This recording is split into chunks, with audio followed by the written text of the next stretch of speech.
After a nearly 20-month hiatus, Game of Thrones is set to return for its 8th and final season on April 14th. As the highly anticipated conclusion draws near, predictions about how the show will end are flying. Throughout Game of Thrones' 8-year run, the central question has always been who will end up on the Iron Throne. Some fans predict that the final season will actually conclude with either the literal or figurative destruction of the throne. When all is said and done, is it possible that no one, and we don't mean Arya, will rule over the Seven Kingdoms? If the throne is still standing at the end of Season 8, there are a number of remaining power players who can still win it.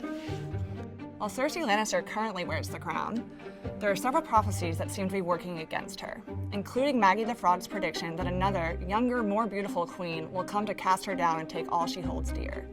That certainly sounds a lot like Daenerys to us, but both Sansa and Arya Stark have a score to settle with Cersei as well.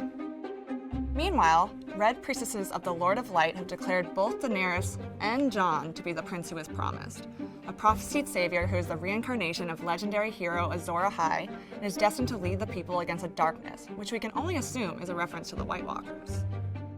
While the common interpretation of the prophecy seems to make Jon the more likely candidate, Daenerys' right-hand woman Missandei has pointed out that the word prince is considered gender-neutral in High Valyrian, meaning the proper translation is the prince or princess who is promised. This is an important distinction, especially considering that some fans believe there's evidence to confirm the Mother of Dragons is actually the chosen one. But hold up, what about the Night King? If neither Jon nor Dany manages to take down the leader of the White Walkers, who is now in possession of his very own ice dragon, another popular theory suggests that Bran Stark will try to use his time-traveling abilities to prevent the Children of the Forest from ever creating the Night King. That seems somewhat unlikely, considering the former Three-Eyed Raven's claim that the past is already written, the ink is dry. Ultimately, no matter who ends up on top when Season 8 comes to a close, it seems all but certain that at least some of our favorite characters will be lost along the way.